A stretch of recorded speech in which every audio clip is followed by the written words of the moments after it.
നമസ്കാരം. ആനന്ദ് ഇന്റർനാഷണൽ ന്യൂസിലേക്ക് സ്വാഗതം. പ്രധാന വാർത്തകൾ. കെയർ സ്റ്റാമറുടെ രാജിക്ക് പിന്നാലെ ലേബർ പാർട്ടിയുടെ പ്രധാനമന്ത്രി സ്ഥാനാർത്ഥിയായി ആന്റി ബെൻഹാം പാർലമെന്റിൽ എംപിയായി സത്യപ്രതിജ്ഞ ചെയ്തു. ബെൻഹാമിന്റെ ഹൌസ് ഓഫ് കോമൺസിലേക്കുള്ള തിരിച്ചുവരവ് മേക്കർഫീൽഡ് ഉപതെരഞ്ഞെടുപ്പിൽ വിജയിച്ച ശേഷം സ്റ്റാമറുടെ രാജ്യപ്രഖ്യാപനത്തിന് മണിക്കൂറുകൾക്കകം ബെൻഹാം നേതൃസ്ഥാനത്തേക്ക് മത്സരിക്കുമെന്ന് സ്ഥിരീകരിക്കുകയും രാജ്യത്തിന് സ്ഥിരതയുള്ള നേതൃത്വം നൽകണമെന്ന് പ്രഖ്യാപിക്കുകയും ചെയ്തു. ലേബർ നേതൃസ്ഥാനത്തേക്കുള്ള നാമനിർദ്ദേശ നടപടികൾ ജൂലൈ 9 ആരംഭിക്കും. നിലവിൽ ബെൻഹാമിനെതിരെ പ്രമുഖ എതിരാളികളില്ല. ഗ്രീൻ കാർഡ് ഉടമകൾക്ക് പൗരത്വത്തിനായി അപേക്ഷിക്കുന്നതിനുള്ള അപേക്ഷാ ഫീസ് കുത്തനെ വർദ്ധിപ്പിക്കാൻ American department of homeland security. അമേരിക്കയിൽ പെർമനന്റ് റെസിഡൻസി പെർമിറ്റുള്ള ഇന്ത്യക്കാർ ഉൾപ്പെടെയുള്ളവർക്ക് പൗരത്വം എടുക്കുന്നതിനും ചിലവേറും. എല്ലാ വർഷവും പൗരത്വത്തിനായി അപേക്ഷിക്കാറുള്ളത് ആയിരക്കണക്കിന് ഇന്ത്യക്കാർ ഉൾപ്പെടെ നിരവധി പേർ. പൗരത്വത്തിനായി അപേക്ഷിക്കുന്നതിനുള്ള അപേക്ഷാ ഫീസ് $760 നിന്നും $1330 ഉയർത്തി. കുറഞ്ഞ വരുമാനക്കാർക്ക് നിലവിൽ അപേക്ഷാ ഫീസിലുള്ള ഇളവും ഇല്ലാതെയാക്കി. ആണവ പദ്ധതികൾ ദീർഘകാലത്തേക്ക് അന്താരാഷ്ട്ര പരിശോധനകൾക്ക് വിധേയമാക്കാമെന്ന് ഇറാൻ സമ്മതിച്ചതായി US പ്രസിഡന്റ് ഡൊണാൾഡ് ട്രംപ്. ഇറാന്റെ ഭാഗത്തു നിന്നുമുണ്ടായ ഒരു വലിയ വിട്ടുവീഴ്ചയാണ് ഇതെന്നും ട്രംപ്. പശ്ചിമേഷ്യൻ സംഘർഷങ്ങൾക്ക് അവസാനം കാണാൻ സ്വിറ്റ്സർലൻഡിൽ വെച്ച് US ഇറാൻ പ്രതിനിധികൾ ചർച്ചകൾ നടത്തിയ ദിവസങ്ങൾക്ക് ശേഷമാണ് ട്രംപിന്റെ അവകാശവാദം. ഹോർമോസ് കടലിടുക്ക് തുറന്നിടാൻ സമ്മതിച്ചതായും അടിയന്തര നാവിക ഉപരോധം ഒഴിവാക്കുമെന്നും ട്രംപ്. സാഹചര്യം മാറിയാൽ ഏതു നിമിഷവും ഉപരോധം ഏർപ്പെടുത്തുമെന്നും അമേരിക്കൻ പ്രസിഡന്റ്. ട്രംപിന്റെ അവകാശവാദങ്ങളെ തള്ളി ഇറാൻ. അമേരിക്കൻ പ്രസിഡന്റ് ഡൊണാൾഡ് ട്രംപിന് തിരിച്ചടി നൽകിക്കൊണ്ട് ഇറാനെതിരായ സൈനിക നടപടി അവസാനിപ്പിക്കണമെന്ന് ആവശ്യപ്പെട്ട് US സെനറ്റ് പ്രമേയം പാസാക്കി. സെനറ്റ് അംഗീകരിച്ചത് ഇറാനുമായി നടക്കുന്ന സംഘർഷങ്ങളിൽ നിന്നും അമേരിക്കൻ സൈനികരെ പിൻവലിക്കണമെന്ന് നിർദ്ദേശിക്കുന്ന പ്രമേയം. വോട്ടെടുപ്പിൽ 50 പേർ പ്രമേയത്തെ അനുകൂലിച്ചപ്പോൾ 48 പേർ എതിർത്തു. പ്രമേയം US സെനറ്റ് പാസാക്കിയതിന് പിന്നാലെ സെനറ്റിനെതിരെ കടുത്ത ഭാഷയിൽ ആഞ്ഞടിച്ച ട്രംപ്.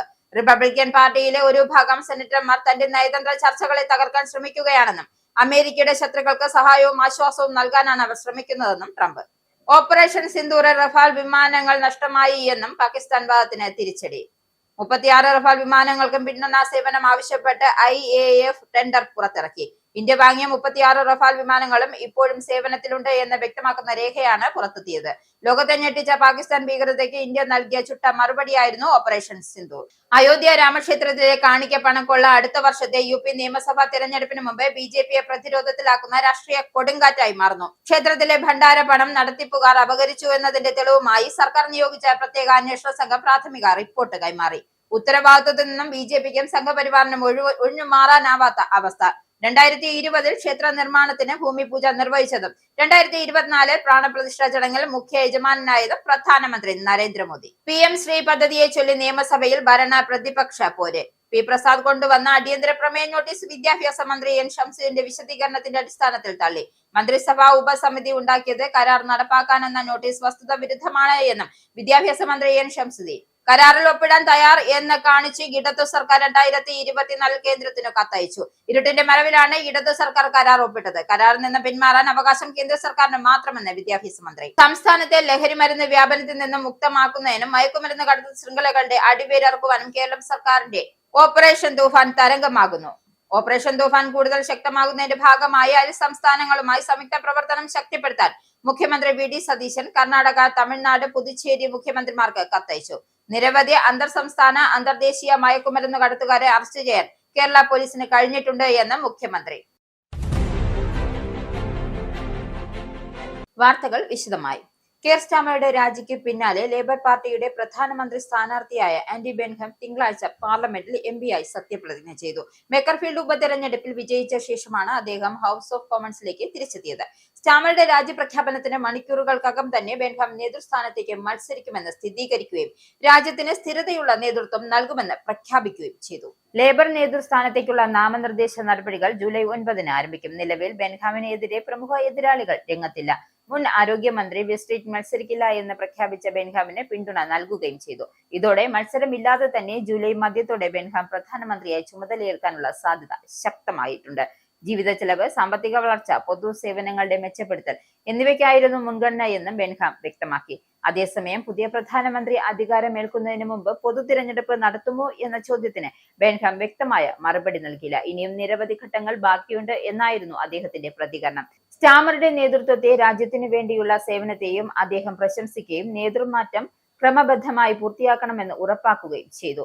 ലേബർ പാർട്ടിയെ ഒരുമിപ്പിക്കുകയും റിഫോം യുകെയുടെ വെല്ലുവിളി നേരിടുകയും ചെയ്യുക എന്നതാണ് ബെൻഹാമിന് മുന്നിലുള്ള ഏറ്റവും വലിയ ദൗത്യമെന്നാണ് രാഷ്ട്രീയ നിരീക്ഷകരുടെ വിലയിരുത്തൽ. ഗ്രീൻ കാർഡ് ഉടമകൾക്ക് പൗരത്വത്തിനായി അപേക്ഷിക്കുന്നതിനുള്ള അപേക്ഷാ ഫീസ് കുത്തനെ വർദ്ധിപ്പിക്കാൻ American department of homeland security നിർദ്ദേശിച്ചു. ഇതോടെ നിലവിൽ അമേരിക്കയിൽ പെർമനന്റ് റെസിഡൻസി പെർമിറ്റുള്ള ഇന്ത്യക്കാർ ഉൾപ്പെടെയുള്ളവർക്ക് പൗരത്വം എടുക്കുന്നതിന് ചെലവേറിയ ഒരു നടപടിയായി മാറും. എല്ലാ വർഷവും ആയിരക്കണക്കിന് ഇന്ത്യക്കാർ ഉൾപ്പെടെ നിരവധി പേരാണ് പൗരത്വത്തിനായി അപേക്ഷിക്കാറുള്ളത്. പുതിയ നിർദ്ദേശം അനുസരിച്ച് ഗ്രീൻ കാർഡ് ഉടമകൾക്ക് പൗരത്വത്തിനായി അപേക്ഷിക്കാനുള്ള ആപ്ലിക്കേഷൻ ഫോർ നാച്ചുറലൈസേഷൻ എന്ന ഫോം N-400 ഫീസ് നിലവിൽ $760 നിന്നും $1330 ആക്കി ഉയർത്തും. പേപ്പർ വഴി അപേക്ഷ നൽകുന്നതിനുള്ള ഫീസാണ് ഇത്. 75% വർധനവാണ് ഇക്കാര്യത്തിൽ ഉണ്ടായിരിക്കുന്നത്. അതേസമയം ഓൺലൈൻ വഴി അപേക്ഷ നൽകുന്നതിനുള്ള ഫീസ് നിലവിൽ $710 നിന്നും 80% വർദ്ധിപ്പിച്ച് $1280 ആകും. അതോടെ കുറഞ്ഞ വരുമാനക്കാർക്ക് നിലവിൽ അപേക്ഷാ ഫീസിലുള്ള ഇളവും ഇല്ലാതെയാകും. മാത്രമല്ല, പൗരത്വത്തിനായി അപേക്ഷാ ഫീസിൽ നൽകിയിരുന്ന എല്ലാ ഇളവുകളും പുതിയ നിർദ്ദേശപ്രകാരം ഇല്ലാതാവും. അമേരിക്കൻ പൗരത്വം ആർജിക്കുന്നവരിൽ ഇന്ത്യക്കാർ മുന്നിട്ട് നിൽക്കുന്നു എന്ന ഈ അവസരത്തിലാണ് ഈ ഫീസ് വർധനവ് നിലവിൽ വരുന്നത് എന്നതും ശ്രദ്ധേയമായ കാര്യമാണ്. അതിശക്തമായ ഉഷ്ണതരംഗം യുകെയെ പിടിമുറുക്കിയതോടെ ഇംഗ്ലണ്ടിന്റെയും വെയിൽസിന്റെയും പല ഭാഗങ്ങളിലും റെഡ് ഹീറ്റ് അലർട്ട് പ്രഖ്യാപിച്ചു.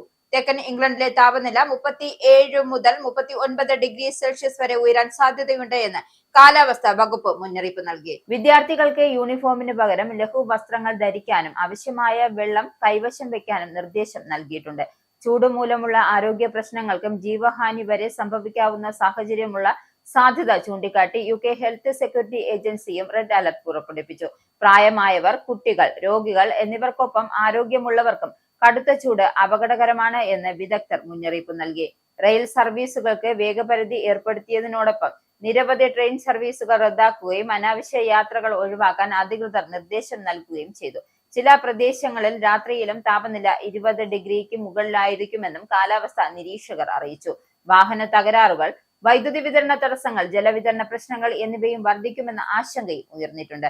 അതേസമയം ഇടിമിന്നലോട് കൂടിയ മഴയും മിന്നൽ പ്രഹരങ്ങളും പല പ്രദേശങ്ങളിലും നാശനഷ്ടങ്ങൾ വിതച്ചിട്ടുണ്ട്. ലണ്ടനിലും തെക്കൻ ഇംഗ്ലണ്ടിലെ വിവിധ മേഖലകളിലും വെള്ളപ്പൊക്കവും വൈദ്യുതി തടസ്സവും റിപ്പോർട്ട് ചെയ്തിട്ടുണ്ട്. കാലാവസ്ഥാ വ്യതിയാനത്തിന്റെ ഫലമായി യൂറോപ്പിൽ ഉഷ്ണതരംഗങ്ങൾ കൂടുതലും ശക്തവും പതിവുമായി കൊണ്ടിരിക്കുകയാണെന്നും ശാസ്ത്രജ്ഞർ മുന്നറിയിപ്പ് നൽകുന്നു. കഴിഞ്ഞ 3 പതിറ്റാണ്ടിനിടെ യൂറോപ്പിലെ ശരാശരി താപനില ഗണ്യമായി ഉയർന്നതായും ഭാവിയിലും സമാനമായ അതിതീവ്ര കാലാവസ്ഥാ സാഹചര്യങ്ങൾ ആവർത്തിക്കാൻ ഇടയുണ്ട് എന്നും വിദഗ്ധർ ചൂണ്ടിക്കാട്ടുന്നു. യുകെയിൽ 2022 രേഖപ്പെടുത്തിയ റെക്കോർഡ് ചൂടിനോട് അടുത്ത താപനിലയാണ് ഇത്തവണയും അനുഭവപ്പെട്ടതെന്നും ആശങ്ക വർദ്ധിപ്പിക്കുന്നതായാണ് വിലയിരുത്തൽ. ഇംഗ്ലണ്ടിൽ ആദ്യമായി കൃത്രിമ ബുദ്ധിയെ അടിസ്ഥാനമാക്കിയുള്ള നിയമസേവനത്തിന്റെ സഹായത്തോടെ ഒരു കേസ് കോടതിയിൽ വിജയിച്ച സംഭവം ശ്രദ്ധേയമാകുന്നു. മനുഷ്യ വിഭവശേഷി കൺസൾട്ടന്റായ ടമിറിസ് കമാൽടെക്സ് തനിക്ക് ലഭിക്കാറുണ്ടായിരുന്ന 7000 പൗണ്ടിന്റെ കുടിശ്ശിക ഈടാക്കുന്നതിനായി AI നിയമസേവനത്തെ സമീപിച്ചത് പരമ്പരാഗത നിയമസഹായത്തേക്കാൾ വളരെ കുറഞ്ഞ ചെലവിലാണെന്നും കേസ് മുന്നോട്ട് കൊണ്ടുപോയത്. കേസുമായി ബന്ധപ്പെട്ട രേഖകൾ തയ്യാറാക്കൽ, നിയമ നോട്ടീസുകൾ സജ്ജമാക്കൽ, കോടതിയിൽ സമർപ്പിക്കേണ്ട രേഖകൾ ക്രമീകരിക്കൽ തുടങ്ങിയ നടപടികൾ മുഴുവൻ AI സംവിധാനമാണ് നിർവഹിച്ചത്. എന്നാൽ കോടതിയിൽ നേരിട്ട് ഹാജരായി വാദം അവതരിപ്പിച്ചത് മനുഷ്യ അഭിഭാഷകനായിരുന്നു. വിചാരണകൾക്കൊടുവിൽ കോടതി പരാതിക്കാരിക്ക് അനുകൂലമായി വിധി പ്രസ്താവിക്കുകയും കുടിശ്ശിക തുക നൽകാൻ നിർദ്ദേശിക്കുകയും ചെയ്തു. നിയമസേവനങ്ങൾ കൂടുതൽ ചെലവ് കുറഞ്ഞതും എല്ലാവർക്കും പ്രാപ്യവുമായ മേഖലയായി AI മാറാമെന്നാണ് വിദഗ്ധരുടെ വിലയിരുത്തൽ. അതേസമയം AI സൃഷ്ടിക്കുന്ന വിവരങ്ങളുടെ കൃത്യത ഉറപ്പാക്കാൻ മനുഷ്യരുടെ മേൽനോട്ടം അനിവാര്യമാണെന്നും നിയമരംഗത്ത് AI ഉപയോഗിക്കുമ്പോൾ ജാഗ്രത പാലിക്കേണ്ടതുണ്ട് എന്നും വിദഗ്ധർ ചൂണ്ടിക്കാട്ടുന്നു. യുകെയിലെ പരസ്യ നിർമ്മാണ ഏജൻസിയായ അഡ്വർടൈസിംഗ് സ്റ്റാൻഡേർഡ് അതോറിറ്റി പ്രമുഖ ഫാഷൻ ബ്രാൻഡായ അഡിഡാസ്, യൂണിക്ലോ, കാൽവിൻ ക്ലൈൻ എന്നിവയുടെ പരസ്യങ്ങൾക്ക് വിലക്ക് ഏർപ്പെടുത്തി. വസ്ത്രങ്ങളും ഷൂകളും പുനരുപയോഗം ചെയ്തത് ആണ് എന്ന ഇവരുടെ അവകാശവാദങ്ങൾ ഉപഭോക്താക്കളെ തെറ്റിദ്ധരിപ്പിക്കുന്നതാണെന്ന് കണ്ടെത്തിയതിനെ തുടർന്നാണ് നടപടി. റീസൈക്കിൾഡ് അല്ലെങ്കിൽ പുനരുപയോഗം ചെയ്തത് എന്ന പദം പരസ്യങ്ങളിൽ പൊതുവായി ഉപയോഗിക്കുമ്പോൾ ആ വസ്ത്രങ്ങൾ പൂർണ്ണമായും അത്തരം വസ്തുക്കൾ കൊണ്ട് നിർമ്മിച്ചതാണ് എന്ന് ഉപയോക്താക്കൾ വിശ്വസിക്കാൻ സാധ്യതയുണ്ട് എന്നും ASA ചൂണ്ടിക്കാണിച്ചു. തങ്ങൾക്ക് പൂർണ്ണമായും പുനരുപയോഗം ചെയ്യാവുന്ന റണ്ണിംഗ് ഷൂ ശ്രേണി ഇല്ലെന്നും എന്നാൽ ചില ഉൽപ്പന്നങ്ങളിൽ ഇത്തരം വസ്തുക്കൾ ഭാഗികമായി ഉൾപ്പെടുത്തിയിട്ടുണ്ട് എന്നും അവർ അറിയിച്ചു. തങ്ങളുടെ ചില ടോപ്പുകളിൽ ജൈവ വസ്തുക്കളും പുനരുപയോഗം ചെയ്ത വസ്തുക്കളും ഉണ്ടെന്നും എന്നാൽ പരസ്യം മുഴുവൻ ശ്രേണിയെയും ഉദ്ദേശിച്ചിട്ടുള്ളതാണെന്നും ഉപഭോക്താക്കൾ കരുതുന്നത് ശരിയല്ലെന്നും അവർ വാദിച്ചു. തങ്ങളുടെ ജാക്കറ്റുകൾ അർത്ഥവത്തായ അളവിൽ പുനരുപയോഗിച്ച വസ്തുക്കൾ അടങ്ങിയിട്ടുണ്ടെന്നാണ് വ്യക്തമാക്കിയത്. പരസ്യങ്ങളിൽ പരിസ്ഥിതി സംരക്ഷണം അല്ലെങ്കിൽ സുസ്ഥിരത എന്നിവയെക്കുറിച്ച് കേവലമായ അവകാശവാദങ്ങൾ ഉന്നയിക്കുമ്പോൾ അതിന് ഉയർന്ന തലത്തിലുള്ള തെളിവുകൾ ആവശ്യമാണ് എന്ന് ASA വ്യക്തമാക്കി. കൃത്യമായ വിശദീകരണമില്ലാതെ ഇത്തരം പദങ്ങൾ ഉപയോഗിക്കുന്നത് തെറ്റായ സന്ദേശം നൽകും. പരസ്യങ്ങളിലെ പാരിസ്ഥിതിക അവകാശവാദങ്ങൾ ആളുകൾക്ക് വിശ്വസിക്കാൻ കഴിയണം. റീസൈക്കിൾഡ് പോലെയുള്ള വാക്കുകൾ ഉപയോഗിക്കുമ്പോൾ അതിന്റെ അടിസ്ഥാനം വ്യക്തമാക്കുകയും തെളിവുകൾ നൽകുകയും വേണം. ഫാഷൻ രംഗത്തെ വൻകിട കമ്പനികൾ നടത്തുന്ന വ്യാജ പരിസ്ഥിതി അവകാശവാദങ്ങൾക്കെതിരെ UK കർശന നടപടിയാണ് സ്വീകരിക്കുന്നത്. ഇതിനു മുൻപ് നൈക്ക്, സൂപ്പർഡ്രൈ, ലാക്കോസ്റ്റ് തുടങ്ങിയ ബ്രാൻഡുകളുടെ പരസ്യങ്ങളും സമാനമായ രീതിയിൽ ASA നിരോധിച്ചിരുന്നു. ആണവ പദ്ധതികൾ ദീർഘകാലത്തേക്ക് അന്താരാഷ്ട്ര പരിശോധനകൾക്ക് വിധേയമാക്കണമെന്ന് ഇറാൻ സമ്മതിച്ചതായി US പ്രസിഡന്റ് ഡൊണാൾഡ് ട്രംപ്. ഇറാന്റെ ഭാഗത്തു നിന്നുണ്ടായ വലിയൊരു വിട്ടുവീഴ്ചയാണ് ഇതെന്നും ട്രംപ് പറഞ്ഞു. പശ്ചിമേഷ്യൻ സംഘർഷങ്ങൾക്ക് അവസാനം കാണാൻ സ്വിറ്റ്സർലൻഡിൽ വെച്ച് US ഇറാൻ പ്രതിനിധികൾ ചർച്ചകൾ നടത്തിയ ദിവസങ്ങൾക്ക് ശേഷമാണ് ട്രംപിന്റെ അവകാശവാദം. എന്നാൽ ഇത്തരം കരാറുകളൊന്നും ഉണ്ടായിട്ടില്ല എന്നും ഇറാൻ പ്രതികരിച്ചു. ഭാവിയിൽ ദീർഘകാലത്തേക്ക് ഉന്നതതല ആണവ പരിശോധനകൾക്ക് ഇറാൻ പൂർണ്ണമായും സമ്മതിച്ചിട്ടുണ്ട് എന്ന് ട്രംപ് വ്യക്തമാക്കി. പിന്നാലെ ട്രൂത്ത് സോഷ്യൽ പങ്കുവച്ച കുറിപ്പിൽ ട്രംപ് ഇക്കാര്യം ആവർത്തിച്ചു. എതിർപ്പുകളും തെറ്റായ പ്രസ്താവനകളും മാധ്യമങ്ങളുടെ പ്രചാരണങ്ങളും വകവയ്ക്കാതെയാണ് ഇറാൻ ആണവ പരിശോധനകൾക്ക് പൂർണ്ണമായും സമ്മതിച്ചതെന്നും ഇത് ആണവ സത്യസന്ധത ഉറപ്പാക്കുമെന്നും അവർ ഇതിന് സമ്മതിച്ചില്ലായിരുന്നു എങ്കിൽ തുടർ ചർച്ചകൾ ഉണ്ടാകുമായിരുന്നില്ല എന്നും ട്രംപ് കൂട്ടിച്ചേർത്തു. ഇറാൻ മറ്റു വിട്ടുവീഴ്ചകൾക്ക് കൂടി തയ്യാറായ സാഹചര്യത്തിൽ ഹോർമൂസ് കടലിടുക്ക് തുറന്നിടാൻ സമ്മതിച്ചതായും ട്രംപ് പറഞ്ഞു. അടിയന്തര നാവിക ഉപരോധം ഒഴിവാക്കിയും അതേസമയം സാഹചര്യം മാറിയാൽ ഏതു നിമിഷവും ഉപരോധം ഏർപ്പെടുത്താൻ പാകത്തിൽ കപ്പലുകൾ വിന്യസിച്ചുണ്ടാകുമെന്ന് അദ്ദേഹം കൂട്ടിച്ചേർത്തു. നിലവിൽ അത്തരമൊരു സാഹചര്യം ഉണ്ടാകാൻ സാധ്യത കുറവാണെന്നും അദ്ദേഹം പറയുന്നുണ്ട്. നേരത്തെ അന്താരാഷ്ട്ര ആണവോർജ ഏജൻസി പരിശോധകരെ രാജ്യത്ത് പ്രവേശിപ്പിക്കാൻ ഇറാൻ സമ്മതിച്ചതായും US vice president JD Vance അവകാശപ്പെട്ടിരുന്നു. അമേരിക്കക്കാരെന്ന നിലയിൽ തങ്ങൾക്ക് ഏറ്റവും സന്തോഷം നൽകുന്ന കാര്യം ഇതെന്നായിരുന്നു വാൻസിന്റെ പ്രതികരണം.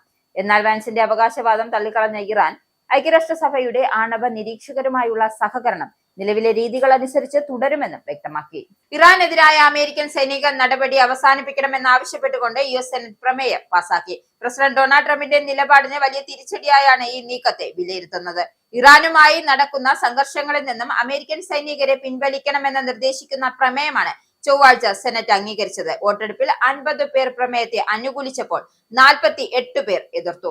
ഈ മാസം ആദ്യം തന്നെ US പ്രതിനിധി സഭ സമാനമായ പ്രമേയം പാസാക്കിയിരുന്നു. അതിനുശേഷമാണ് സെനറ്റും പ്രമേയത്തിന് അംഗീകാരം നൽകിയത്. അതേസമയം പ്രമേയം നിലവിലെ സാഹചര്യത്തിൽ എന്ത് തരത്തിലുള്ള പ്രായോഗിക മാറ്റം ഉണ്ടാക്കുമെന്നതിൽ വ്യക്തമല്ല. അമേരിക്കയും ഇറാനും തമ്മിൽ സമാധാന കരാറിനായുള്ള ചർച്ചകൾ പുരോഗമിക്കുന്ന സാഹചര്യത്തിലാണ് സെനറ്റിന്റെ ഈ നടപടികൾ. ഇറാനുമായി ബന്ധപ്പെട്ട വിഷയങ്ങൾ ട്രംപ് ഭരണകൂടത്തിന്റെ സൈനിക സമീപനത്തിനെതിരായ അപൂർവ രാഷ്ട്രീയ വിമർശനമായാണ് ഈ പ്രമേയത്തെ അമേരിക്കൻ മാധ്യമങ്ങൾ വിശേഷിപ്പിക്കുന്നത്. സമാധാന ചർച്ചകൾ തുടരുന്നതിനിടെ സൈനിക ഇടപെടലുകൾ കുറയ്ക്കണമെന്നും നയതന്ത്ര മാർഗങ്ങൾക്ക് കൂടുതൽ പ്രാധാന്യം നൽകണമെന്നും ആവശ്യപ്പെട്ടാണ് പ്രമേയം അവതരിപ്പിച്ചത്. പ്രമേയം പാസായതോടെ അമേരിക്കൻ രാഷ്ട്രീയ രംഗത്ത് ഇറാൻ വിഷയവുമായി ബന്ധപ്പെട്ട ചർച്ചകൾ കൂടുതൽ ശക്തമാകും എന്നാണ് വിലയിരുത്തൽ. US കോൺഗ്രസിന്റെ മുൻകൂർ അനുമതിയില്ലാതെ ഇറാനെതിരെയുള്ള സൈനിക നടപടികൾ പരിമിതപ്പെടുത്താൻ ലക്ഷ്യമിട്ടുള്ള പ്രമേയം US സെനറ്റ് പാസാക്കിയതിന് പിന്നാലെ സെനറ്റിനെതിരെ കടുത്ത ഭാഷയിൽ ആഞ്ഞടിച്ച് പ്രസിഡന്റ് ഡൊണാൾഡ് ട്രംപ് രംഗത്ത്. സ്വന്തം പാർട്ടിയായ റിപ്പബ്ലിക്കൻ പാർട്ടിയിലെ ഒരു ഭാഗം സെനറ്റുമാർ തന്റെ നയതന്ത്ര ചർച്ചകളെ തകർക്കാൻ ശ്രമിക്കുകയാണെന്നാണ്, അമേരിക്കയുടെ ശത്രുക്കൾക്ക് സഹായവും ആശ്വാസവും നൽകാനാണ് അവർ ശ്രമിക്കുന്നതെന്നും ട്രംപ് ആരോപിച്ചു. തന്റെ ഔദ്യോഗിക സോഷ്യൽ മീഡിയ പ്ലാറ്റ്ഫോമായ ട്രൂത്ത് സോഷ്യൽ പങ്കുവച്ച പോസ്റ്റിലാണ് ട്രംപ് കടുത്ത അതൃപ്തി വ്യക്തമാക്കിയത്. ഇറാൻ നിലവിൽ അതീവ ദുർബലമായ അവസ്ഥയിലാണെന്നും വലിയ വിട്ടുവീഴ്ചകൾ അവർ തയ്യാറായി നിൽക്കുന്ന സമയത്താണ്, വലിയ വിട്ടുവീഴ്ചകൾക്ക് വേണ്ടി അവർ തയ്യാറായി നിൽക്കുന്ന സമയത്താണ് സെനറ്റ് ഇത്തരമൊരു പ്രമേയം പാസാക്കിയതെന്നും അദ്ദേഹം പറഞ്ഞു. ഈ വോട്ടെടുപ്പ് തെറ്റായ സമയത്തുള്ളതും അർത്ഥശൂന്യവുമായ ഒന്നാണെന്നും അദ്ദേഹം കൂട്ടിച്ചേർത്തു. ഞാൻ ഇറാനെ പൂർണ്ണമായും പ്രതിരോധത്തിലാക്കി നിർത്തിയിരിക്കുകയായിരുന്നു. അവർ തകർച്ചയുടെ വക്കിലായിരിക്കുന്നു. നമുക്ക് ആവശ്യമുള്ളത് എന്തും നൽകാൻ അവർ തയ്യാറായിരുന്നു. പതിറ്റാണ്ടുകൾക്കു ശേഷം ആദ്യമായി അവർ അമേരിക്കയെയും അതിന്റെ പ്രസിഡന്റായ എന്നെയും കടുത്ത ഭയത്തോടെയും ബഹുമാനത്തോടെയുമാണ് കണ്ടിരുന്നതെന്നാണ് ട്രംപിന്റെ പോസ്റ്റിൽ വ്യക്തമാക്കിയത്. ഇനി പൗണ്ട്, യൂറോ, ഡോളർ, രൂപ ഇന്നത്തെ വിനിമയ നിരക്ക്. ഒരു പൗണ്ട് 124.92 ഇന്ത്യൻ രൂപ, ഒരു പൗണ്ട് 1.16 യൂറോ, ഒരു US ഡോളർ 94.72 ഇന്ത്യൻ രൂപ, ഒരു യൂറോ 107.60 ഇന്ത്യൻ രൂപ, ഒരു പൗണ്ട് 1.32 US ഡോളർ, ഒരു കനേഡിയൻ ഡോളർ 66.59 ഇന്ത്യൻ രൂപ. ഇനിയൊരു ഇടവേള. വീണ്ടും വാർത്തകളിലേക്ക്. ഓപ്പറേഷൻ സിന്ദൂറിൽ റഫാൽ വിമാനങ്ങൾ നഷ്ടമായി എന്ന പാകിസ്ഥാൻ വാദത്തിന് തിരിച്ചടി. 36 റഫാൽ വിമാനങ്ങൾക്കും പിന്തുണ സേവനം ആവശ്യപ്പെട്ട് IAF ടെൻഡർ പുറത്തിറക്കി. ഇന്ത്യ വാങ്ങിയ എല്ലാ 36 റഫാൽ വിമാനങ്ങളും ഇപ്പോഴും സേവനത്തിലുണ്ട് എന്ന് വ്യക്തമാക്കുന്ന രേഖയാണ് പുറത്തെത്തിയത്. ലോകത്തെ ഞെട്ടിച്ച പാകിസ്ഥാൻ ഭീകരതയ്ക്ക് ഇന്ത്യ നൽകിയ ചുട്ട മറുപടിയായിരുന്നു ഓപ്പറേഷൻ സിന്ദൂർ. കണ്ണടച്ചു തുറക്കുന്ന വേഗത്തിൽ പാകിസ്ഥാനിലെ ഭീകര കേന്ദ്രങ്ങൾ ഇന്ത്യൻ സേനകൾ തകർത്തെറിഞ്ഞു. പ്രതിരോധ രംഗത്തിനെ ആധുനികവൽക്കരിച്ചതിന്റെ ഉത്തമ ഉദാഹരണമായിട്ടാണ് ഓപ്പറേഷൻ സിന്ദൂറിനെ വിലയിരുത്തുന്നത്. പകൽഗാമിലെ നെറികേടിന് പകരം ചോദിക്കണം. രാജ്യത്ത് മുഴുവൻ ആ വികാരം വലിയ രീതിയിൽ അലയടിച്ചു. പ്രധാനമന്ത്രി നരേന്ദ്രമോദിയുടെ നേതൃത്വത്തിന് 3 സേനകളുടെ തലവന്മാരുടെ യോഗം, ഉന്നതതല കൂടിയാലോചനകൾ, അതിർത്തിയിൽ യുദ്ധം നേരിടാനുള്ള തയ്യാറെടുപ്പുകൾ. തിരിച്ചടി പാകിസ്ഥാൻ പ്രതീക്ഷിച്ചിരുന്നു, പക്ഷേ എപ്പോൾ, എവിടെ എന്ന ഒരു സൂചന പോലും ആർക്കുമില്ല. രാജ്യത്താകെ മോക്ക് ഡ്രില്ലുകൾ, തയ്യാറെടുപ്പുകൾ ശക്തമാക്കി കേന്ദ്ര സർക്കാർ. ഇന്ത്യൻ പടിഞ്ഞാറൻ അതിർത്തിയിലെ വ്യോമാതിർത്തിയിൽ നിന്നും ഒരു സുഖോയ് 30 പറന്ന് 10 മിനിറ്റിനുള്ളിൽ സുഖോയിൽ നിന്നും ഒരു മിസൈൽ തൊടുത്തു. ചെന്ന് വീണത് 200 കിലോമീറ്ററിനുള്ളിൽ ബഹവൽപൂരിലെ ഭീകര കേന്ദ്രത്തിലേക്ക്. പിന്നെ അങ്ങോട്ട് നടന്നത് ചരിത്ര പോരാട്ടം. സുഖോയ് പിന്നാലെ റഫാൽ, മിറാഷ്. കേവലം അരമണിക്കൂർ കൊണ്ട് തകർത്തെറിഞ്ഞത് പാകിസ്ഥാനിലെ 9 ഇടങ്ങളിലെ ഭീകര കേന്ദ്രങ്ങൾ, പാക് വ്യോമസേനയുടെ റഡാർ കേന്ദ്രങ്ങളും. മുസാഫറാബാദ്, കൊട്ലി, ബഹവൽപൂർ, മുദ്രിക് തുടങ്ങിയ ഇടങ്ങളിലെ ഭീകര ഹെഡ്ക്വാർട്ടേഴ്സുകളും. ഇന്ത്യൻ പ്രതികാരത്തിന്റെ ശക്തി അറിഞ്ഞ സമയം. എല്ലാത്തിനെയും അതിർത്തിയിൽ തരിപ്പണമാക്കി നമ്മുടെ പ്രതിരോധ സംവിധാനം. ഒടുവിൽ പുലർച്ചെ 1:45 ഇന്ത്യ ലോകത്തോട് പറഞ്ഞു, പകൽഗാമിൽ സിന്ദൂരം മായ്ച്ചവർക്ക് ഈ രാജ്യം മറുപടി നൽകിയിരിക്കുന്നു. ഓപ്പറേഷൻ സിന്ദൂറിലൂടെയെന്ന് ആകെ 88 മണിക്കൂർ നീണ്ട സൈനിക നടപടി. വിറങ്ങലിച്ച് പാകിസ്ഥാൻ ജമ്മുവിലെയും കാശ്മീരിലെയും ജനവാസ കേന്ദ്രങ്ങൾ ഉന്നമിട്ട് ഇങ്ങോട്ട് 5 എങ്കിൽ അങ്ങോട്ട് 10 എന്ന കണക്കിൽ ഷെല്ലുകൾ പായിച്ച് ഇന്ത്യ തിരിച്ചടിച്ചു. ഓപ്പറേഷൻ സിന്ദൂർ അവസാനിച്ചിട്ടില്ലെന്നാണ് പ്രധാനമന്ത്രി നരേന്ദ്രമോദി അടക്കം വ്യക്തമാക്കുന്നത്. അതായത് ഇനി പാകിസ്ഥാൻ ആവേശം കാണിച്ചാൽ സർവനാശം എന്നാണ് മുന്നറിയിപ്പ്. CBSE പുനർമൂല്യനിർണയത്തിലും പരാതി. അപേക്ഷ നൽകാത്ത വിഷയം പുനർമൂല്യനിർണയം നടത്തി മാർക്ക് കുറച്ചു എന്ന് വിദ്യാർത്ഥികളുടെ പരാതി. CBSEക്കെതിരെ ഹർജി ഫയൽ ചെയ്യാനാണ് നീക്കം. ചില പേപ്പറുകൾക്ക് പുനർമൂല്യനിർണയം നടത്തിയില്ല എന്നും ആരോപണം ഉയർന്നു. നിരവധി പരാതികൾ ലഭിച്ചെന്ന് വിദ്യാർത്ഥികൾക്ക് വേണ്ടി സുപ്രീം കോടതിയിൽ ഹാജരായ അഭിഭാഷകൻ വ്യക്തമാക്കുന്നു. കഴിഞ്ഞ ദിവസമാണ് 87% പുനർമൂല്യനിർണയത്തിന് അപേക്ഷ നൽകിയവരുടെ അപേക്ഷ സ്വീകരിച്ച് പുനർമൂല്യനിർണയം നടത്തിയെന്ന് CBSE അറിയിച്ചത്. ബാക്കിയുള്ള 13% വരും ദിവസങ്ങൾ പ്രഖ്യാപിക്കുമെന്നാണ് അറിയിച്ചിരിക്കുന്നത്. അടുത്ത വർഷത്തെ UP നിയമസഭാ തെരഞ്ഞെടുപ്പിന് മുമ്പ് BJPയെ പ്രതിരോധത്തിലാക്കുന്ന രാഷ്ട്രീയ കൊടുങ്കാറ്റായി അയോധ്യ രാമക്ഷേത്രത്തിലെ കാണിക്ക പണക്കൊള്ള. ക്ഷേത്രത്തിലെ ഭണ്ഡാരപ്പണം നടത്തിപ്പുകാർ അപഹരിച്ചു എന്നതിന്റെ തെളിവായി സർക്കാർ നിയോഗിച്ച പ്രത്യേക അന്വേഷണ സംഘം പ്രാഥമിക റിപ്പോർട്ട് കൈമാറിയതോടെയാണ് ഉത്തരവാദിത്വത്തിൽ നിന്നും BJPക്കും സംഘപരിവാറിനും ഒഴിഞ്ഞു മാറാനാകാത്ത അവസ്ഥയായത്. അയോധ്യയിലെ ബാബറി മസ്ജിദ് പൊളിക്കുന്നതിനായി പതിറ്റാണ്ടുകളോളം പ്രവർത്തിച്ചിരുന്നതും പിന്നീട് കേസ് നടത്തിയതും സംഘപരിവാർ സംഘടനകളാണ്. സുപ്രീം കോടതി വിധിക്ക് ശേഷം രാമക്ഷേത്ര നിർമ്മാണത്തിന്റെ രാഷ്ട്രീയ നേട്ടം പൂർണ്ണമായി കൊയ്തതാകട്ടെ BJPയും. അതിനാൽ തന്നെ ഈ വിവാദത്തിന്റെ രാഷ്ട്രീയ പ്രാധാന്യം കൊള്ളയുടെ വലിപ്പത്തിൽ മാത്രം ഒതുങ്ങുന്നില്ല. ഒരു ദശാബ്ദമായി BJPയുടെ ഏറ്റവും ശക്തമായ രാഷ്ട്രീയ വൈകാരിക പ്രതീകമായാണ് അയോധ്യ രാമക്ഷേത്രം.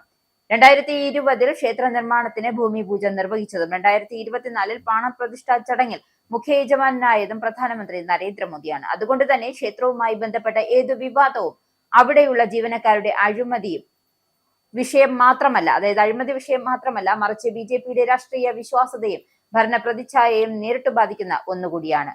UPയിലെ പ്രധാന പ്രതിപക്ഷ കക്ഷിയായ സമാജ്വാദി പാർട്ടിയാണ് ക്ഷേത്രകൊള്ള ആരോപണം ആദ്യം ഉയർത്തിയത് എങ്കിലും സംഘപരിവാർ സംഘടനകൾ തന്നെ ഇപ്പോൾ 2 തട്ടിലാണ്. BJPയിലും മുറുമുറുപ്പ് ഉയർന്നു തുടങ്ങിയിട്ടുണ്ട്.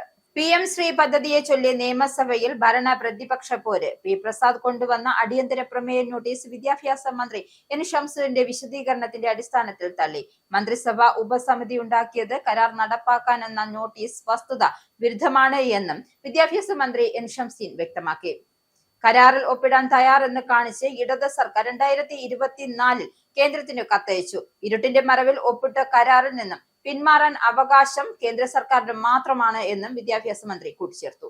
സംസ്ഥാന താൽപര്യം ബലികഴിച്ചാണ് കരാർ ഒപ്പിട്ടത്. LDF കാലത്തെ പോലെ നിഗൂഢമായ പ്രവർത്തനങ്ങളൊന്നും UDF നടത്തുന്നില്ല. നിലവിൽ വിവാദമുണ്ടാക്കുന്നത് ജാള്യത മറയ്ക്കാനാണ്. കരാർ റദ്ദാക്കണമെന്ന് ആവശ്യപ്പെട്ടല്ല.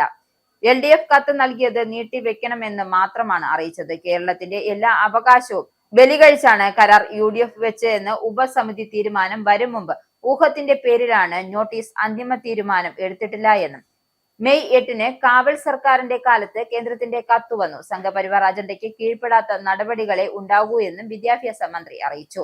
അധികാരത്തിൽ വന്നപ്പോൾ എവിടെയോ ഒഴുക്കിക്കളയണമെന്ന് പറഞ്ഞില്ലേ എന്ന് പ്രതിപക്ഷ നേതാവ് പിണറായി വിജയൻ ചോദിച്ചു.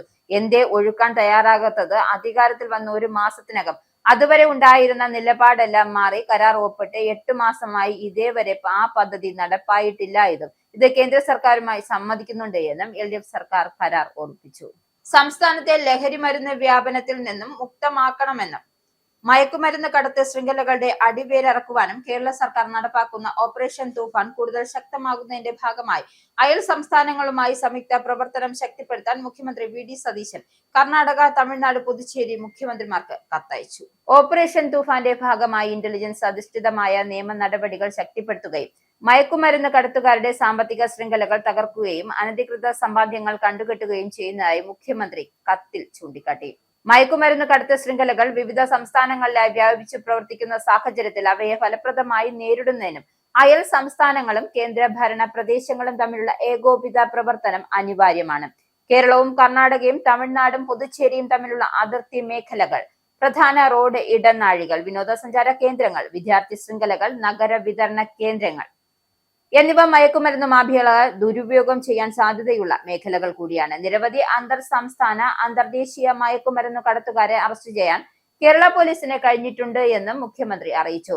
ഇത്തരം സംഘങ്ങളെ ഫലപ്രദമായി നേരിടുന്നതിന് തത്സമയ വിവര കൈമാറ്റം, സംയുക്ത ഓപ്പറേഷനുകൾ, ഏകോപിത ആസൂത്രണം എന്നിവ അനിവാര്യമാണ്. ഇതിന്റെ ഭാഗമായി കേരളം, കർണാടക, തമിഴ്നാട്, പുതുച്ചേരി എന്നിവിടങ്ങളിൽ ബന്ധപ്പെട്ട ഉദ്യോഗസ്ഥരുടെ ഉന്നതതല യോഗം വിളിച്ചു ചേർത്ത് അന്തർ സംസ്ഥാന മയക്കുമരുന്ന് കടത്തിനെതിരെ സംയുക്തമായ പ്രവർത്തന പദ്ധതി രൂപീകരിക്കണമെന്നും മുഖ്യമന്ത്രി കത്തിൽ അഭ്യർത്ഥിച്ചു. തിരുവനന്തപുരം കോർപ്പറേഷനിലെ ദൈവങ്ങളുടെ പേരിലെ സത്യപ്രതിജ്ഞ അസാധുവാക്കി ഹൈക്കോടതി. 20 കൗൺസിലർമാരുടെ സത്യപ്രതിജ്ഞ അസാധുവെന്ന് വ്യക്തമാക്കിയിരിക്കുകയാണ് കോടതി. അംഗങ്ങൾ വീണ്ടും സത്യപ്രതിജ്ഞ ചെയ്യണമെന്നും ഉത്തരവിട്ടു. 4 ആഴ്ചയ്ക്കകം സത്യപ്രതിജ്ഞ ചെയ്യാനാണ് നിർദ്ദേശം നൽകിയിരിക്കുന്നത്. CPM കൗൺസിലർ SP ദീപക് നൽകിയ ഹർജിയിലാണ് ഹൈക്കോടതി വിധി. ഭരണഘടനാ ചട്ടങ്ങൾ അനുസരിച്ച് അംഗങ്ങളെ അയോഗ്യരാക്കണമെന്നായിരുന്നു ആവശ്യം. എന്നാൽ ഹൈക്കോടതി സത്യപ്രതിജ്ഞ അസാധുവാക്കി വീണ്ടും സത്യപ്രതിജ്ഞ ചെയ്യാനാണ് ആവശ്യപ്പെട്ടിരിക്കുന്നത്. ദൈവനാമത്തിലോ സഗൗരവമുള്ള സത്യപ്രതിജ്ഞ ചെയ്യണമെന്ന് ചട്ടം വ്യവസ്ഥ ചെയ്യുന്നുവെന്നും കോടതി കൂട്ടിച്ചേർത്തു. ദൈവം എന്ന പദത്തിന്റെ വിപുലീകരണം ചട്ടത്തിലില്ല. ഏത് ആചാരവും പിന്തുടർന്നാലും എല്ലാവരും ഒരേ ദൈവത്തെയാണ് കാണുന്നതെന്നും കോടതി കൂട്ടിച്ചേർത്തു. കൗൺസിലർമാർ എന്ന നിലയിൽ ഇതുവരെ ചെയ്ത പ്രവർത്തനങ്ങൾക്ക് മുനിസിപ്പാലിറ്റി നിയമപ്രകാരം സംരക്ഷണമുണ്ട് എന്നും ഹൈക്കോടതി ഉത്തരവിൽ ചൂണ്ടിക്കാട്ടി. അതേസമയം പുതുതായി സത്യപ്രതിജ്ഞ ചെയ്യുന്നതുവരെ കൗൺസിലർമാർ എന്ന നിലയിലുള്ള പ്രവർത്തനങ്ങൾക്ക് അനുമതിയില്ല എന്നും കോടതി ചൂണ്ടിക്കാട്ടി. ഇനി സ്പോർട്സ്.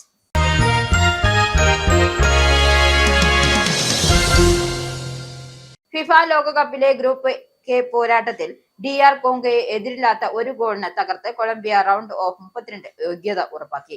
മെക്സിക്കോയിലെ ഗോദലഹ സ്റ്റേഡിയത്തിൽ നടന്ന ആവേശ പോരാട്ടത്തിൽ ഗോൾരഹിതമായ ആദ്യ പകുതിക്ക് ശേഷം രണ്ടാം പകുതി ലക്ഷ്യം കണ്ട പ്രതിരോധ താരം ഡാനിയൽ മുനോസയാണ് കൊളംബിയയുടെ വിജയശില്പി. ടൂർണമെന്റിൽ കൊളംബിയയുടെ തുടർച്ചയായ 2ാം വിജയമാണിത്. ആദ്യ മത്സരത്തിൽ ഉസ്ബെക്കിസ്ഥാനെ 3-1 പരാജയപ്പെടുത്തിയ കൊളംബിയ ഈ ജയത്തോടെ ഗ്രൂപ്പിൽ 6 പോയിന്റുമായി 1ാം സ്ഥാനത്തേക്ക് തിരിച്ചെത്തി. ആദ്യ മത്സരത്തിൽ പോർച്ചുഗലിനെ സമനിലയിൽ തളച്ച കോങ്കോയ്ക്ക് ഈ തോൽവി വൻ തിരിച്ചടിയായി. പ്രധാന വാർത്തകൾ ഒരിക്കൽ കൂടി. കെയർ സ്റ്റാമറുടെ രാജിക്ക് പിന്നാലെ ലേബർ പാർട്ടിയുടെ പ്രധാനമന്ത്രി സ്ഥാനാർത്ഥിയായി ആന്റി ബെൻഹാം പാർലമെന്റിൽ MP ആയി സത്യപ്രതിജ്ഞ ചെയ്തു. ബെൻഹാമിന്റെ ഹൌസ് ഓഫ് കോമൺസിലേക്കുള്ള തിരിച്ചുവരവ് മേക്കർഫീൽഡ് ഉപതെരഞ്ഞെടുപ്പിൽ വിജയിച്ച ശേഷം സ്റ്റാമറുടെ രാജ്യപ്രഖ്യാപനത്തിന് മണിക്കൂറുകൾക്കകം ബെൻഹാം നേതൃസ്ഥാനത്തേക്ക് മത്സരിക്കുമെന്ന് സ്ഥിരീകരിക്കുകയും രാജ്യത്തിന് സ്ഥിരതയുള്ള നേതൃത്വം നൽകണമെന്ന് പ്രഖ്യാപിക്കുകയും ചെയ്തു. ലേബർ നേതൃസ്ഥാനത്തേക്കുള്ള നാമനിർദ്ദേശ നടപടികൾ ജൂലൈ 9-ന് ആരംഭിക്കും. നിലവിൽ ബെൻഹാമിനെതിരെ പ്രമുഖ എതിരാളികളില്ല. ഗ്രീൻ കാർഡ് ഉടമകൾക്ക് പൗരത്വത്തിനായി അപേക്ഷിക്കുന്നതിനുള്ള അപേക്ഷാ ഫീസ് കുത്തനെ വർദ്ധിപ്പിക്കാൻ American department of homeland security. അമേരിക്കയിൽ പെർമനന്റ് റെസിഡൻസി പെർമിറ്റുള്ള ഇന്ത്യക്കാർ ഉൾപ്പെടെയുള്ളവർക്ക് പൗരത്വം എടുക്കുന്നതിനും ചിലവേറും. എല്ലാ വർഷവും പൗരത്വത്തിനായി അപേക്ഷിക്കാറുള്ളത് ആയിരക്കണക്കിന് ഇന്ത്യക്കാർ ഉൾപ്പെടെ നിരവധി പേർ. പൗരത്വത്തിനായി അപേക്ഷിക്കുന്നതിനുള്ള അപേക്ഷാ ഫീസ് $760 നിന്നും $1330 ഉയർത്തി. കുറഞ്ഞ വരുമാനക്കാർക്ക് നിലവിൽ അപേക്ഷാ ഫീസിലുള്ള ഇളവും ഇല്ലാതെയാക്കി. ആണവ പദ്ധതികൾ ദീർഘകാലത്തേക്ക് അന്താരാഷ്ട്ര പരിശോധനകൾക്ക് വിധേയമാക്കാമെന്ന് ഇറാൻ സമ്മതിച്ചതായി US പ്രസിഡന്റ് ഡൊണാൾഡ് ട്രംപ്. ഇറാന്റെ ഭാഗത്തു നിന്നുമുണ്ടായ ഒരു വലിയ വിട്ടുവീഴ്ചയാണ് ഇതെന്നും ട്രംപ്. പശ്ചിമേഷ്യൻ സംഘർഷങ്ങൾക്ക് അവസാനം കാണാൻ സ്വിറ്റ്സർലൻഡിൽ വെച്ച് US ഇറാൻ പ്രതിനിധികൾ ചർച്ചകൾ നടത്തിയ ദിവസങ്ങൾക്ക് ശേഷമാണ് ട്രംപിന്റെ അവകാശവാദം. ഹോർമോസ് കടലിടുക്ക് തുറന്നിടാൻ സമ്മതിച്ചതായും അടിയന്തര നാവിക ഉപരോധം ഒഴിവാക്കുമെന്നും ട്രംപ്. സാഹചര്യം മാറിയാൽ ഏതു നിമിഷവും ഉപരോധം ഏർപ്പെടുത്തുമെന്നും അമേരിക്കൻ പ്രസിഡന്റ്. ട്രംപിന്റെ അവകാശവാദങ്ങളെ തള്ളി ഇറാൻ. അമേരിക്കൻ പ്രസിഡന്റ് ഡൊണാൾഡ് ട്രംപിന് തിരിച്ചടി നൽകിക്കൊണ്ട് ഇറാനെതിരായ സൈനിക നടപടി അവസാനിപ്പിക്കണമെന്ന് ആവശ്യപ്പെട്ട് US സെനറ്റ് പ്രമേയം പാസാക്കി. സെനറ്റ് അംഗീകരിച്ചത് ഇറാനുമായി നടക്കുന്ന സംഘർഷങ്ങളിൽ നിന്നും അമേരിക്കൻ സൈനികരെ പിൻവലിക്കണമെന്ന് നിർദ്ദേശിക്കുന്ന പ്രമേയം. വോട്ടെടുപ്പിൽ 50 പേർ പ്രമേയത്തെ അനുകൂലിച്ചപ്പോൾ 48 പേർ എതിർത്തു. പ്രമേയം US സെനറ്റ് പാസാക്കിയതിന് പിന്നാലെ സെനറ്റിനെതിരെ കടുത്ത ഭാഷയിൽ ആഞ്ഞടിച്ച ട്രംപ്, റിപ്പബ്ലിക്കൻ പാർട്ടിയിലെ ഒരു ഭാഗം സെനറ്റർമാർ തന്റെ നയതന്ത്ര ചർച്ചകളെ തകർക്കാൻ ശ്രമിക്കുകയാണെന്നും അമേരിക്കയുടെ ശത്രുക്കൾക്ക് സഹായവും ആശ്വാസവും നൽകാനാണ് അവർ ശ്രമിക്കുന്നതെന്നും ട്രംപ്. ഓപ്പറേഷൻ സിന്ദൂറിൽ റഫാൽ വിമാനങ്ങൾ നഷ്ടമായി എന്നും പാകിസ്ഥാൻ വാദത്തിന് തിരിച്ചടി. 36 റഫാൽ വിമാനങ്ങൾക്കും പിന്തുണാ സേവനം ആവശ്യപ്പെട്ട് IAF ടെൻഡർ പുറത്തിറക്കി. ഇന്ത്യ വാങ്ങിയ 36 റഫാൽ വിമാനങ്ങളും ഇപ്പോഴും സേവനത്തിലുണ്ട് എന്ന് വ്യക്തമാക്കുന്ന രേഖയാണ് പുറത്തെത്തിയത്. ലോകത്തെ ഞെട്ടിച്ച പാകിസ്ഥാൻ ഭീകരതയ്ക്ക് ഇന്ത്യ നൽകിയ ചുട്ട മറുപടിയായിരുന്നു ഓപ്പറേഷൻ സിന്ദൂർ. അയോധ്യ രാമക്ഷേത്രത്തിലെ കാണിക്ക പണക്കൊള്ള അടുത്ത വർഷത്തെ UP നിയമസഭാ തെരഞ്ഞെടുപ്പിന് മുമ്പ് BJPയെ പ്രതിരോധത്തിലാക്കുന്ന രാഷ്ട്രീയ കൊടുങ്കാറ്റായി മാറുന്നു. ക്ഷേത്രത്തിലെ ഭണ്ഡാര പണം നടത്തിപ്പുകാർ അപഹരിച്ചു എന്നതിന്റെ തെളിവുമായി സർക്കാർ നിയോഗിച്ച പ്രത്യേക അന്വേഷണ സംഘം പ്രാഥമിക റിപ്പോർട്ട് കൈമാറി. ഉത്തരവാദിത്വത്തിൽ നിന്നും BJPക്കും സംഘപരിവാറിനും ഒഴിഞ്ഞു മാറാനാവാത്ത അവസ്ഥ. 2020 ക്ഷേത്ര നിർമ്മാണത്തിന് ഭൂമിപൂജ നിർവഹിച്ചതും 2024 പ്രാണപ്രതിഷ്ഠാ ചടങ്ങിൽ മുഖ്യ യജമാനായതും പ്രധാനമന്ത്രി നരേന്ദ്രമോദി. PM ശ്രീ പദ്ധതിയെ ചൊല്ലി നിയമസഭയിൽ ഭരണ പ്രതിപക്ഷ പോര്. P പ്രസാദ് കൊണ്ടുവന്ന അടിയന്തര പ്രമേയ നോട്ടീസ് വിദ്യാഭ്യാസ മന്ത്രി N ഷംസുദ്ദീന്റെ വിശദീകരണത്തിന്റെ അടിസ്ഥാനത്തിൽ തള്ളി. മന്ത്രിസഭാ ഉപസമിതി ഉണ്ടാക്കിയത് കരാർ നടപ്പാക്കാനെന്ന നോട്ടീസ് വസ്തുത വിരുദ്ധമാണ് എന്നും വിദ്യാഭ്യാസ മന്ത്രി N ഷംസുദ്ദീൻ. കരാറിൽ ഒപ്പിടാൻ തയ്യാർ എന്ന് കാണിച്ച് ഇടതു സർക്കാർ 2024 കേന്ദ്രത്തിന് കത്തയച്ചു. ഇരുട്ടിന്റെ മറവിലാണ് ഇടതു സർക്കാർ കരാർ ഒപ്പിട്ടത്. കരാറിൽ നിന്ന് പിന്മാറാൻ അവകാശം കേന്ദ്ര സർക്കാരിന് മാത്രമെന്ന് വിദ്യാഭ്യാസ മന്ത്രി. സംസ്ഥാനത്തെ ലഹരിമരുന്ന് വ്യാപനത്തിൽ നിന്നും മുക്തമാക്കുന്നതിനും മയക്കുമരുന്ന് കടത്ത് ശൃംഖലകളുടെ അടിവേരറുക്കുവാനും കേരളം സർക്കാരിന്റെ ഓപ്പറേഷൻ തൂഫാൻ തരംഗമാകുന്നു. ഓപ്പറേഷൻ തൂഫാൻ കൂടുതൽ ശക്തമാകുന്നതിന്റെ ഭാഗമായി അയൽ സംസ്ഥാനങ്ങളുമായി സംയുക്ത പ്രവർത്തനം ശക്തിപ്പെടുത്താൻ മുഖ്യമന്ത്രി VD സതീശൻ കർണാടക, തമിഴ്നാട്, പുതുച്ചേരി മുഖ്യമന്ത്രിമാർക്ക് കത്തയച്ചു. നിരവധി അന്തർ സംസ്ഥാന അന്തർദേശീയ മയക്കുമരുന്ന് കടത്തുകാരെ അറസ്റ്റ് ചെയ്യാൻ കേരള പോലീസിന് കഴിഞ്ഞിട്ടുണ്ട് എന്ന് മുഖ്യമന്ത്രി. ഈ ബുള്ളറ്റിൻ ഇവിടെ സമാപിക്കുന്നു. നന്ദി, നമസ്കാരം.